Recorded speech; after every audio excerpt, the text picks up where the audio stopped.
Insya Allah dengan doa bersama ini dikabulkan semua hajat kita. Amin. Namun masukan dari saya, doa yang terbaik adalah ketika kita berdoa, kita meminta kepada Allah Subhanahu wa taala bukan untuk pribadi terlebih dahulu, tetapi doakan seluruh kaum muslimin wal muslimat secara khusus dan seluruh umat manusia secara umum. Dengan niat mudah-mudahan mereka yang belum mengenal Islam, insya Allah sebelum meninggal dunia masuk Islam. Dengan niat juga Allah mengangkat seluruh bala, seluruh cobaan, seluruh musibah dari atas diri setiap muslim dan setiap umat manusia yang ada di atas muka bumi ini. Itu diniati dalam hati, dihayati. Baru setelah itu masuk ke niat-niat yang lain. Dengan demikian insya Allah hajat kita terkabul. A'udzu billahi minasyaitonir rajim. Bismillahirrahmanirrahim. Alhamdulillahi rabbil alamin hamdan yuwafi ni'amahu wa yukafi'u mazida. Ya rabbana lakal hamdu kama yanbaghi li jalali wajhikal karim wa 'azimi sultanik. Subhanaka la nuhsi thanan 'alaika anta kama athnayta 'ala nafsik. Falakal hamdu hatta tarda wa lakal hamdu idza radit wa lakal hamdu ba'da ar-ridha.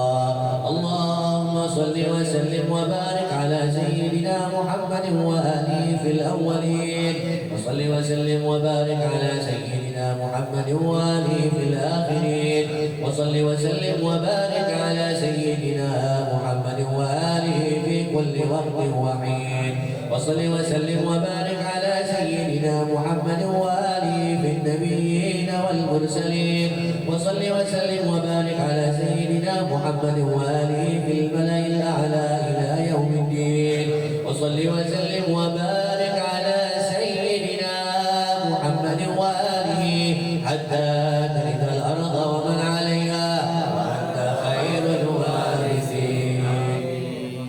Allahumma bihurmati hadha an-nabiy al-karim wa alihi wa ashabihi as-salikin ala manhajihi al-qawim ij'alna min khiyari ummatihi واسلنا بذيل حرمته واحشرنا غدا في زمرته واستعمل ألسنتنا في مدحه ونصرته وأحينا متمسكين بسنته وطاعته وامنا اللهم على حبه وجماعته اللهم أدخلنا معه الجنة فإنه أول من يدخلها وأنزلنا معه في قصورها فإنه أول من ينزلها وارحمنا يوم يشفع للخلائق فترحمها اللهم ارزقنا زيارته في كل سنة ولا تجعلنا من الغافلين عنك ولا عنه قد نسينا اللهم لا تجعل في مجلسنا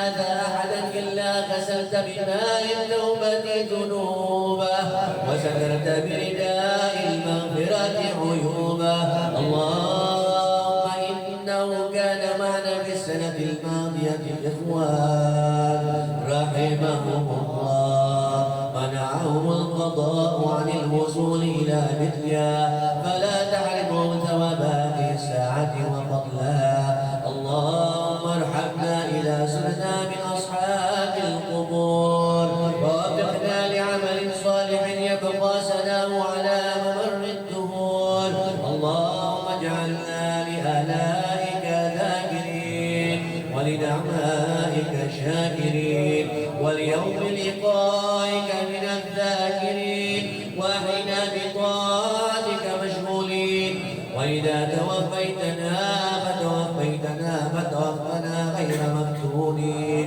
ولا مخذولين واختم لنا منك بخير أجمعين اللهم اكفنا شر الظالمين اللهم اكفنا شر الظالمين اللهم اكفنا شر الظالمين واجعلنا من فتنة هذه الدنيا سالمين اللهم اجعل هذا الرسول الكريم لنا شفيعا وارزقنا به يوم القيامة مقاما رفيعا اللهم اسقنا من حوض نبيك محمد صلى الله عليه وآله وسلم الماء شربة هنيئة مريئة لا نظمأ بعدها أبدا واحشرنا تحت لوائه غدا اللهم اغفر لنا به ولآبائنا ولأمهاتنا ولمشايخنا ولمعلمينا وذوي الحقوق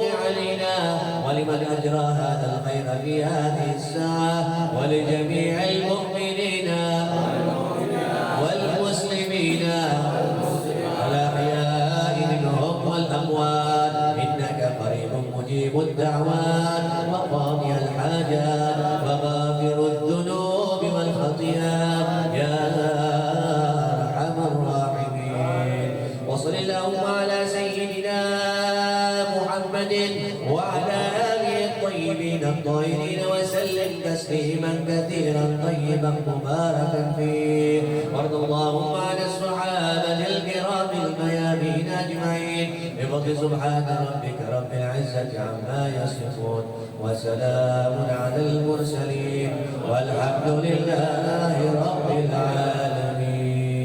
الفاتحة.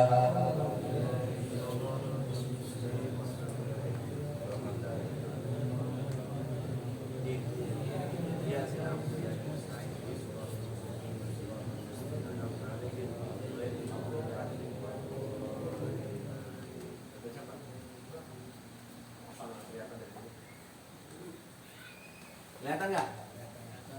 Hah? Kelihatan nggak? Kelihatan. Bismillahirrahmanirrahim. Assalamualaikum warahmatullahi wabarakatuh.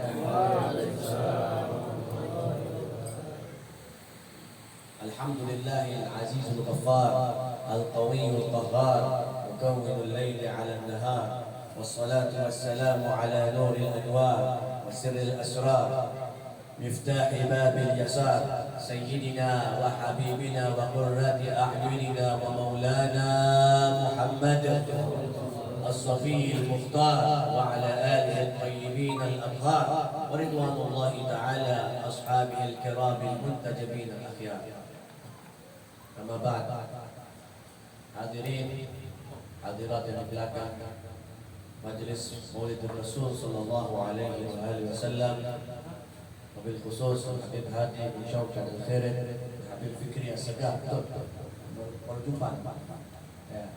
Habib Bagir, Rahimul Bait bin Marhum Salih bin Syekh Al-Jufri, Habib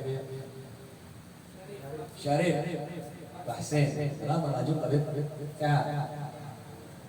Nah hadirin, insyaallah kita semua dirahmati dan diberkati oleh Allah Subhanahu wa taala secara khusus. Dan insyaallah Allah turunkan rahmat dan barakahnya untuk seluruh kaum muslimin dan muslimat dimanapun mereka berada di atas muka bumi Allah ini. Ini pada lapar belum? Nah, ini saya bicara panjang lebar bisa nih. Sanggup? Baik. Sekarang pertanyaan yang kita perlu tanya sama diri kita masing-masing. Insyaallah mungkin ini sudah yang kesekian ratus kali bagi masing-masing dari kita. Insyaallah ya, saya nggak tahu. Mungkin insyaallah ini sudah merupakan sekian ratusan kali bagi masing-masing dari kita pernah menghadiri acara atau majelis pembacaan Maulid Rasulullah Sallallahu Alaihi Wasallam. Pertanyaannya, apakah kita yang pernah menghadirinya lebih dari 1, 2, atau 3 kali, bahkan 10 kali sudah menyadari apa arti majelis tersebut? Ya kan? Kalau saya mau tes ini satu-satu bisa jawab nggak semua? Belum tentu. Jadi masing-masing tanya sama diri sendiri, sudah paham nggak maksudnya apa majelis maulid ini? Itu yang pertama. Yang kedua, ketika kita menghadiri majelis maulid kan ada bacaan yang dibaca. Yang dibaca itu apa sebenarnya? Kalau kita tidak paham semua kata-kata yang ada, paling tidak kita harus paham intisarinya. Ini yang dibaca apa? Yang jelas yang dibaca bukan Quran. Karena banyak sekali dari kaum muslimin lahir dari keluarga yang memiliki tradisi pembacaan maulid. Akhirnya ketika mereka tumbuh dewasa, mereka mempelajari agama, membuka wawasan, ada pendapat-pendapat yang melarang membaca maulid. Kenapa mereka melarang? Karena kebanyakan dari mereka tidak tahu maulid itu macam apa sih? Nah, bagi yang tahu, saya ingatkan, insya Allah memberi peringatan itu hal yang baik. Kenapa? Karena Allah Subhanahu Wa Taala berfirman, fa in fadzakir fa inna dzikra tanfa'ul mu'minin. Berilah peringatan, karena peringatan itu baik dan bermanfaat bagi orang-orang yang beriman. Ingatkan mereka. Bagi yang tidak tahu atau belum tahu, tambah wawasan.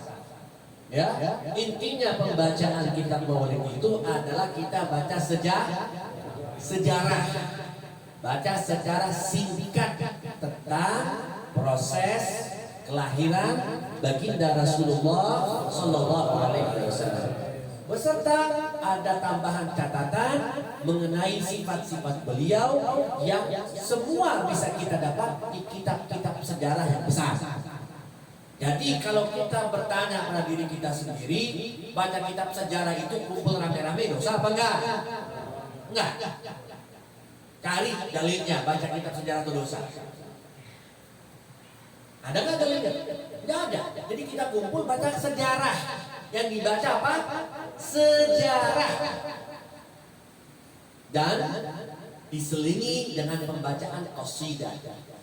Anasyid. Apa arti qasidah? Qasidah diambil dari kata-kata qasada, yang artinya apa? Maksud. Bahasa Indonesia kata-kata maksud itu diambil dari kata-kata bahasa Arab. Al-maqsud, sesuatu yang diinginkan dan disampaikan. Ketika kita membaca qasidah, yang disampaikan apa? Pujian. Memuji orang dosa nggak? Ada dalilnya nggak memuji orang dosa? Nggak ada. Apalagi kita yang tidak puji siapa? Rasulullah Shallallahu Alaihi Wasallam. Maka kenapa tidak disebut pujian atau nyanyian, tapi disebut qasidah? Karena ada maksud kita membaca itu. Apa? Mendapatkan ridha dan cinta Allah Subhanahu Wa Taala. Itu maksud utamanya. Jadi majlis-majlis seperti ini tujuan utamanya itu dapat ridha dari Allah. Itu yang pertama. Kedua, agar kita melembutkan hati kita, menambah cinta kepada Rasulullah Sallallahu Alaihi Wasallam. Betul tidak? Karena ada hadis Rasulullah Sallallahu Alaihi Wasallam yang berbunyi begini: min asyaddin nasi hubban li, min asyaddin nasi hubban li, dari kelompok manusia yang sangat mencintai aku, hum unasun yakununa ba'di, mereka adalah orang-orang yang akan datang setelah aku. Saya ulangi ya, hum unasun yakununa ba'di, dari kelompok manusia yang paling cinta kepadaku adalah mereka kelompok manusia yang akan datang setelah aku. Yawaddu ahaduhum law ra'ani bimalihi wa ahlihi. Maaf, terbalik. Yawaddu ahaduhum law ra'ani bi ahlihi wa malihi. Yang dimana salah satu dari mereka sangat ingin berjumpa denganku, walaupun bayarannya itu adalah keluarganya ataupun hartanya. Hadis sahih diriwayatkan oleh sahabat Abu Hurairah, ya, ditahrijh atau ditulis dalam kitabnya Al-Imam Muslim. Saya ulangi terjemahannya sekali lagi ya. Dari golongan manusia yang paling cinta kepadaku adalah sekelompok manusia yang akan datang setelah aku. Salah satu mereka sangat menginginkan berjumpa denganku, walaupun bayarannya adalah keluarga dan hartanya. Pertanyaannya siapa gitu? Siapa kalian sekarang ini? Keluarga kalian? Gak usah kalian lah. Kita, saya juga masuk. Siapkah kita mengorbankan keluarga dan harta kita hanya untuk jumpa sama Rasulullah SAW sesaat? Siap nggak? Siap tidak? Jangan ngomong doang. Karena memang kita buktinya bisanya ngomong doang. Tapi pas datang keadaannya yang menentukan, banyak yang lari. Saya nggak bilang semua ya, banyak yang lari. Kita harus ingat, ya, iman kita nggak sah kalau nggak cinta kita kepada Rasulullah melebihi diri kita atau siapapun yang kita cintai. Karena Rasulullah Shallallahu Alaihi Wasallam bersabda, la yu'minu ahadukum hatta akuna ahabbu ilaihi min walidihi wa waladihi wa sa'irin nasi ajma'in. Tidak beriman siapapun dari kamu kecuali menjadikan aku, yaitu Rasulullah Shallallahu Alaihi Wasallam, manusia atau sosok yang paling tercinta olehnya melebihi dirinya, ayahnya, anaknya, dan seluruh manusia yang dia sayangi. Kalau enggak begitu, belum beriman, kata Rasulullah.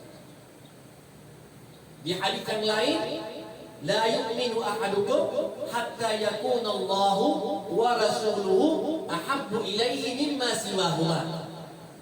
Tidak akan beriman kepada Allah dan Rasulnya kecuali menjadikan Allah dan Rasulnya lebih tercinta olehnya melebihi segala sesuatu. Dua hadis yang saya sebutkan barusan, hadis riwayat Imam Bukhari, haditsun sahih. Jadi kita kumpul gini nih, Nabi bagi duit nggak? Bagi duit nggak? Ada bagi duit, angkat tangan, saya mau lihat. Ada nggak ada bagi duit? Kan kasih duit kan? Kenapa mau dapat? Kalau niatnya agak enak sama Habib Bagir, sekarang perbarui niat, hapus. Habib Bagir ini juga manusia sama kayak kalian. Niatnya cinta kepada Rasulullah SAW. Kalau niatnya datang karena nggak enak sama Habib Hadi, korek, perbarui niatnya. Datang karena cinta kepada Rasulullah SAW. Itu harus istiqomah. Karena sebagaimana yang saya sebutkan tadi, tidak mudah. Kenapa saya bilang tidak mudah? Ya, karena sahabat-sahabat Rasulullah SAW yang hidup bersama beliau, yang menjaga tangan beliau, yang berperang bersama beliau pun ada yang masih enggan-enggan taat sama beliau. Apalagi kita. Apalagi kita. Jadi jangan kamu kira, jangan kita kira. Kita ini kalau hidup zaman Rasulullah, saya orang paling berkorban nanti zaman Rasulullah. Saya sudah berkorban karena hidupnya zaman sekarang nih karena Rasulullah. Tapi kalau saya hidup di Rasulullah, perang bersama Rasulullah, saya korbankan semua. Belum tentu bisa. Sudah jelas pasti gak bisa. Kenapa? Karena kita dilahirkan di generasi ini. Kalau kita bisa, kita lahir di generasi sono. Simple. Kalau kita memang mampu hidup di zaman Nabi, Allah takdirkan kita lahir, hidup, mati di zaman Nabi. Karena kita gak mampu hidup di zaman sekarang. Maka ini karena kita majelis Rasulullah SAW, saya ingin kalian pulang membawa ilmu. Kisah tentang Rasulullah SAW. Mengambil pelajaran. Ya, tapi sebelum saya masuk ke sini, kan saya jelaskan nih, sahabat-sahabat ada yang enggan sama Rasulullah. Kenapa? Karena sahabat bertingkat-tingkat, gak semua sama. Banyak kita yang paham bahwa sahabat itu cuma golongan muhajirin, golongan ansar. Ada golongan ketiga. Ini disebut oleh Rasulullah SAW at-tulaqa, orang-orang yang dibebaskan. Nah, kita jelaskan ini. Saya bawakan buktinya dari mana? Dari Al-Quran.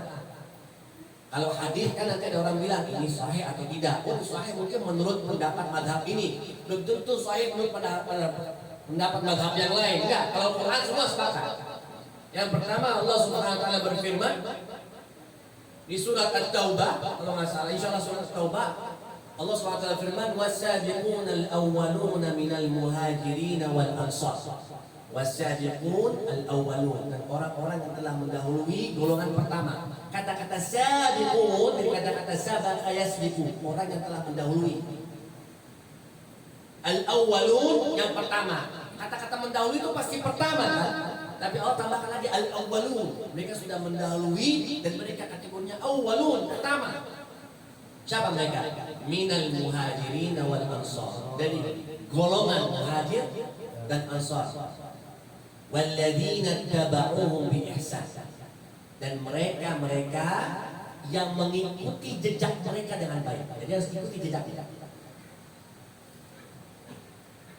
Siapa yang mengikuti jejak yang baik? Itu mereka yang datang setelah mereka.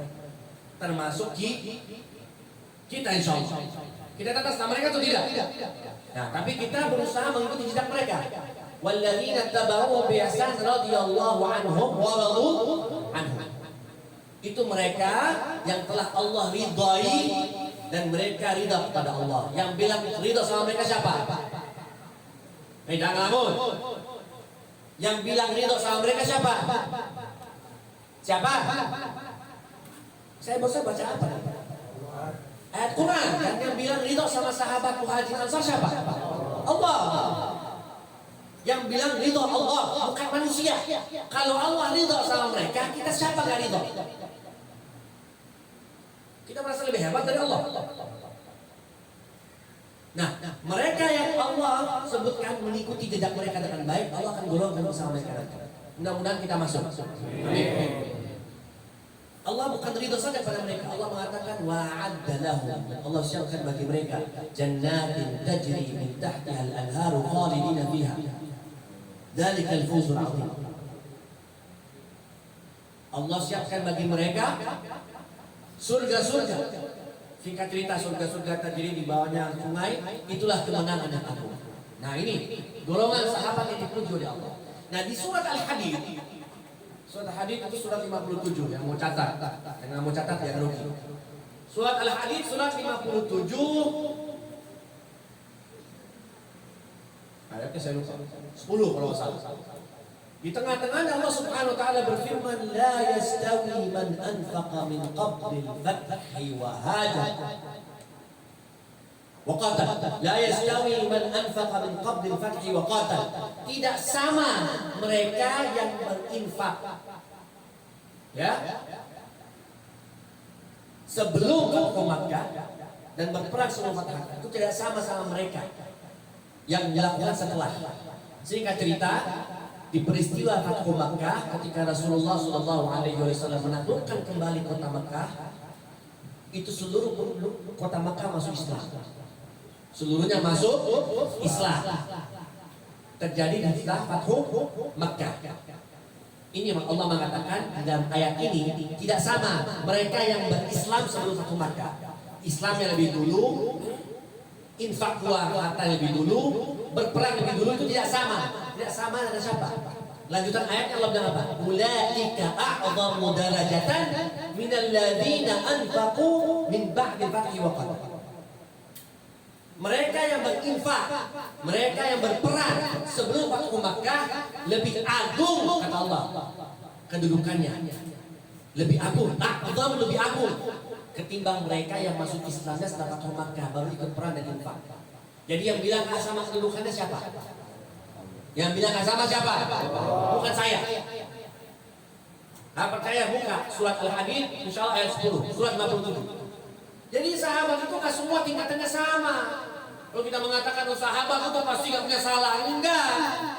Belajar.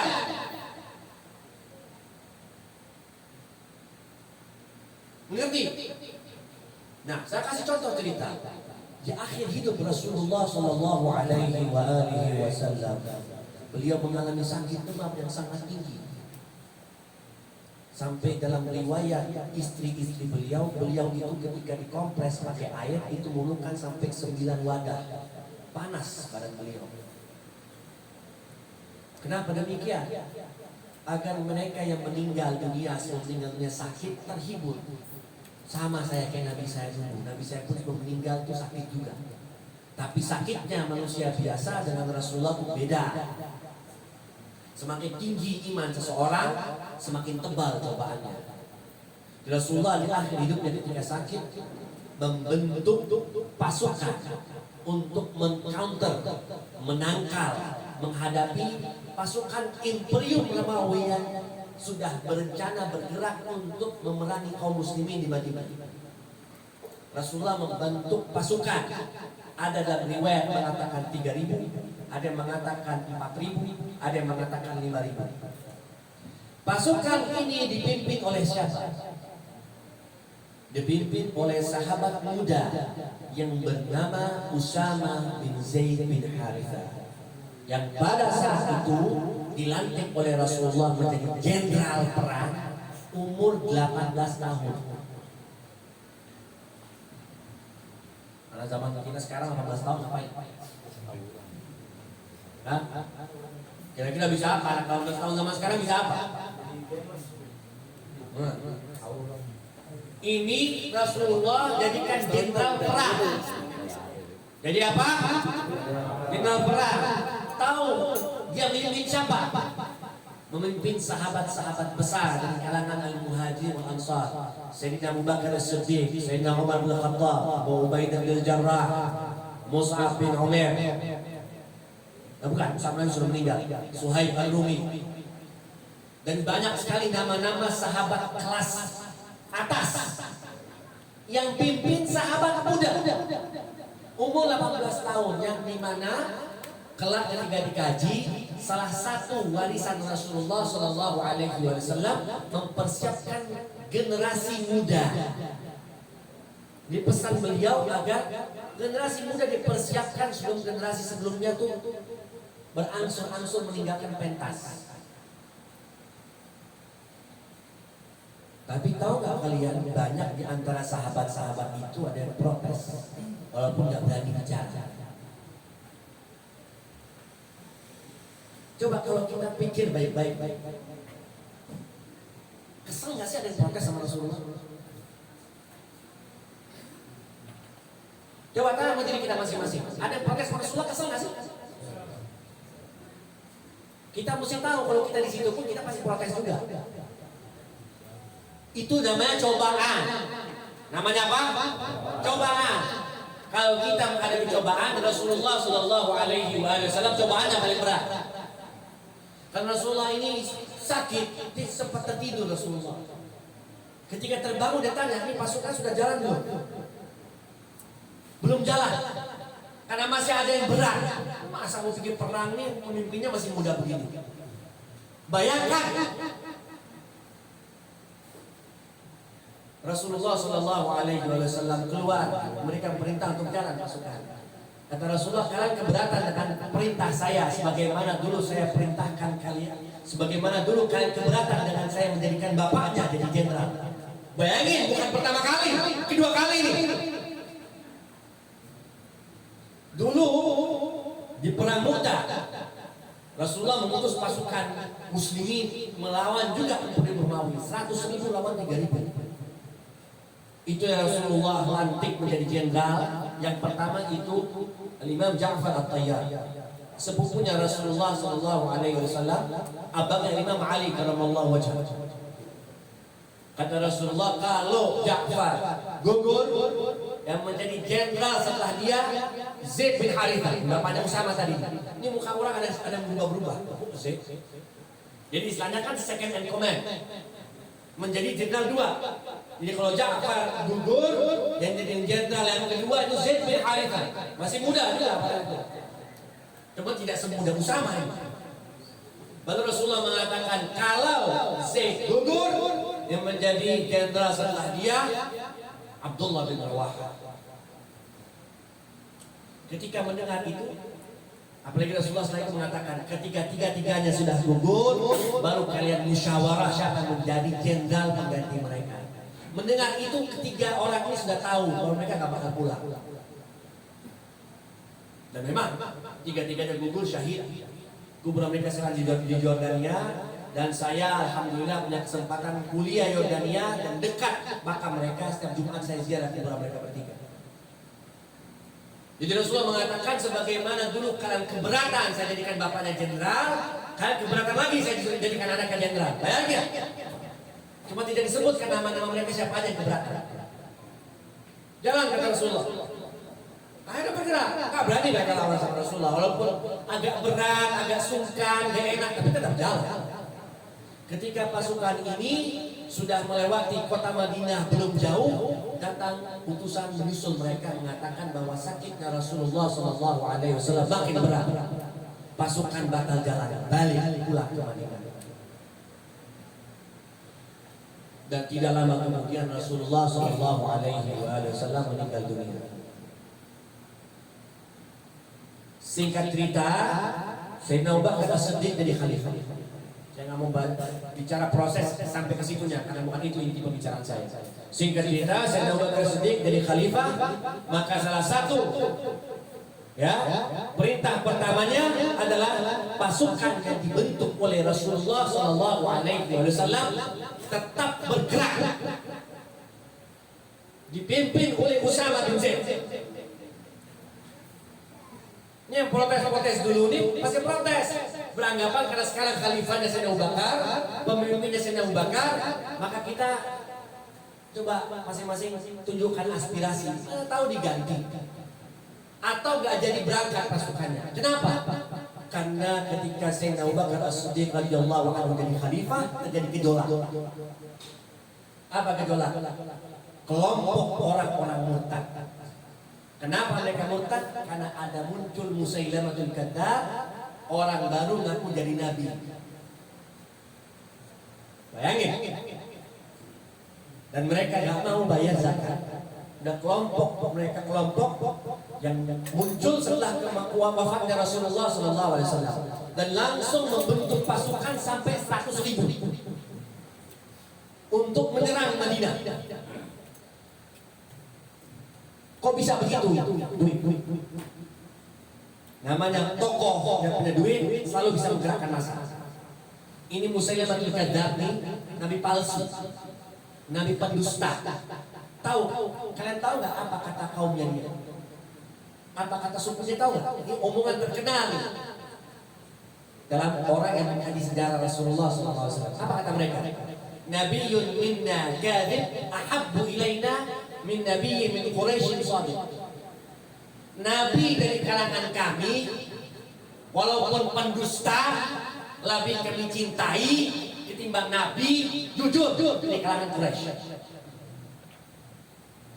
Agar kalian tahu ini namanya fanatik kelompok yang dilarang oleh Islam. Nggak ada fanatik kelompok. Salah, benar. Saudara, teman, satu kumpulan, satu majlis.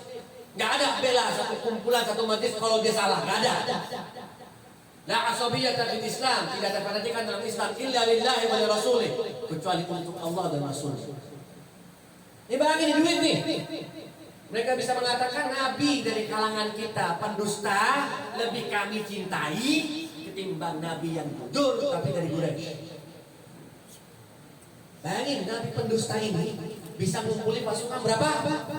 100.000. Rasulullah Shallallahu Alaihi Wasallam seumur hidup paling banyak ngumpulin pasukan cuma 30.000. Itu di perang Tabuk. Mereka tahu godaan dunia ini gak sembarangan. Nabi pembohong 100.000. Rasulullah cuma 30.000, paling besar beliau mengumpulkan pasukan. Ini mereka mengancam di kota Madinah. Maka mereka ini sahabat-sahabat yang punya aspirasi bilang daripada kita samperin yang Romawi masih jauh, mending pasukan ini bersiaga di Madinah saja menghadapi ini para pemberontak. Mereka kirim siapa sebagai juru bicara mereka? Sayyidina Umar bin Khattab radhiyallahu anhu. Itu menunjukkan apa? Sayyidina Umar masih punya pemikiran yang sama seperti mereka. Kalau enggak mana mau jadi juru bicara. Datang itu ketika mereka bicara, ketika Sayyidina Umar bicara sama Sayyidina Abu Bakar punya marah. Keputusan saya final. Pasukan tetap jalan sebagaimana agenda dari Rasulullah Sallallahu Alaihi Wasallam. Balik, Sayyidina Umar menyampaikan kabar. Pasukan tetap jalan. Karena itu sudah perintah Rasulullah, nggak boleh di cancel perintah Rasulullah. Kata mereka, ya udahlah kalau tetap jalan, jenderalnya ganti kalau gitu. Jangan si Usama lagi. Datang kembali nih Sayyidina Umar bin Khattab menyampaikan aspirasi itu. Sayyidina Abu Bakar As-Siddiq radhiyallahu anhu tambah marah. Kenapa dengan kalian ini tidak takut melawan perintah Rasulullah? Siapa manusia yang berani mencopot seorang jenderal yang dilantik oleh Rasulullah? Gak ada kata Sayyidina Abu Bakar. Sampai Sayyidina Abu Bakar mengatakan apa? Andaikan anjing-anjing masuk kota Madinah, menguasai kota Madinah sampai menggigit-gigit rok kaki istri-istri Nabi, pasukan ini tetap jalan. Kenapa? Karena Rasulullah yang perintahkan. Ini contoh as-sabiqun al-awwalun. Sayyidina Abu Bakar As-Siddiq radhiyallahu anhu. Manusia yang paling patuh kepada Rasulullah SAW setelah Imam Ali radhiyallahu anhu. Imam Ali nggak masuk di pasukan itu. Kenapa? Nah, kalian mesti tahu ini. Karena Imam Ali, ya, Imam Ali tidak pernah ditunjuk oleh Rasulullah SAW dalam satu pasukan kecuali dia jadi jenderalnya atau Rasulullah jenderalnya. Itu Imam Ali. Jadi kalau satu pasukan dipimpin oleh sahabat yang lain, Imam Ali tetap bersisi Rasulullah. Maka dalam struktur pasukan itu Imam Ali nggak masuk. Maka Imam Ali tidak diminta oleh Sayyidina Abu Bakar itu. Tapi Sayyidina Abu Bakar habis itu apa? Datang ketemu Zaid, datang ketemu Usama bin Zaid. Ya Usama, saya izin, saya tidak ikut karena saya sudah jadi khalifah. Bayangin, ini khalifah izin sama jenderal umur 18 tahun. Karena Sayyidina Abu Bakar masih melihat ini jenderal dilantik oleh Rasulullah dan dia tadi bagian dari pasukannya. Saya izin, saya tidak ikut. Itu Sayyidina Abu Bakar As-Siddiq radhiyallahu anhu sambil mengantar Zaid bersama pasukan keluar kota Madinah. Ini Usama bin Zaid naik atas kuda, Sayyidina Abu Bakar jalan kaki bersama-sama. Di bawah, jenderal di atas. Saya di bawah. Cuma saya minta izin satu lagi orang. Siapa? Umar bersama saya. Saya perlu Umar bantu saya untuk urusan-urusan yang di Madinah. Diizinkan sama Usama bin Zaid. Berkahnya patuh sama Rasulullah SAW. Ini pasukan bergerak, tetap bergerak. Belum jumpa sama pasukan Romawi, semuanya hibrid semuanya. Takut sampai meninggalkan pampasan perang, persenjataan banyak. Pasukan ini pulang membawa pampasan perang yang sangat banyak. Terdengar kemenangan mereka di mana-mana. Sampai pasukan pemberontak Nabi palsu jiper. Pasukan Romawi kalah. Nih, apa iya kita maju sekarang? Yang tadinya semangat, Nabi palsu kita kami cintai, langsung jiper. Kenapa terjadi?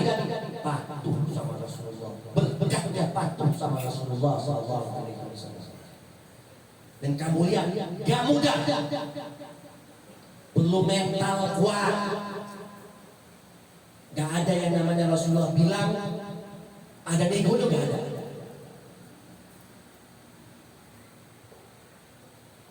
Karena Allah Subhanahu wa taala berfirman dalam Al-Qur'an, "Wa ma kana lil mu'minin wa la mu'minatin idza qada Allahu wa rasuluhu amran an yakuna lahumul khiyaratu min amrihim wa yusallimu taslima." Yang artinya apa?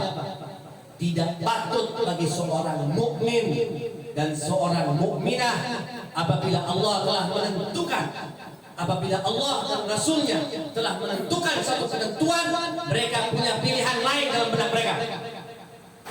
Kalau Allah sudah bilang A, gak ada namanya coba-coba kita tanya bisa B nggak? Gak ada.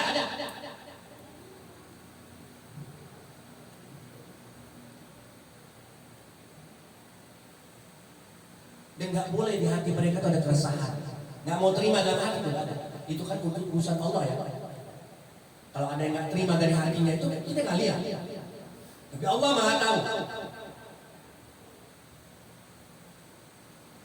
Maka dari mukminin wala mukminatin idza qala Allah wa rasuluhu amran ay yakuna lahumul khiyaratu min amrihim wa la yajiduna harajan fi sudurihim mimma utu wa yusallimu taslima. Dan mereka tidak boleh menemukan ada sedikit keresahan, sedikit ganjal kenapa sih perintahnya begitu, nggak boleh ada. Tetapi apa? Wa yusallimu taslima. Mereka menyerahkan semua kepada Allah dan Rasulnya dengan penyerahan mutlak, tunduk tanpa syarat. Itu arti cinta kepada Allah dan Rasulnya. Kira-kira bisa dipahami? Insya Allah jelas. Ya, mudah-mudahan apa yang kita bagi bersama malam hari ini bermanfaat bagi kita semua. Kita minta Allah kuatkan hati, kuatkan mental. Cinta kepada Rasulullah SAW itu tidak pernah luntur, walaupun dalam keadaan yang sangat penting. Biar kita insya Allah digolongkan oleh Allah dalam kelompok yang Allah sebutkan tadi di surat At-Taubah, walladzina tabauhu bi ihsan. Kelompok yang mengikuti ajaran Rasulullah dan mereka yang patuh kepada Rasulullah dan mengikuti dengan cara yang baik dan benar dan penuh ikhlas. Amin. Ya Rabbal Alamin. Mudah-mudahan cukup sekian ya. Insya Allah semuanya mengerti dan pulang sini ada bekal ilmu. Ya, bukan pulang cuma ketawa ketiwi atau hadir majlis pulang atau apa-apa. Insya Allah semua dapat ilmu yang bermanfaat, berguna bagi kita semua di dunia dan di akhirat. Rabbana taqabbal minna innaka antas samiul alim wa tub alaina innaka antat tawwabur rahim. Rabbana atina fid dunya hasanah wa fil akhirati hasanah wa qina adzabannar. Sallallahu ala sayyidina Muhammadin wa ala alihi thayyibin at-tahirin wa sallim. Wa sallallahu ala sahabatil kiramil mayamin ajma'in. Walhamdulillahi rabbil alamin. Wa rahmatullahi. Wassalamu alaikum warahmatullahi wabarakatuh.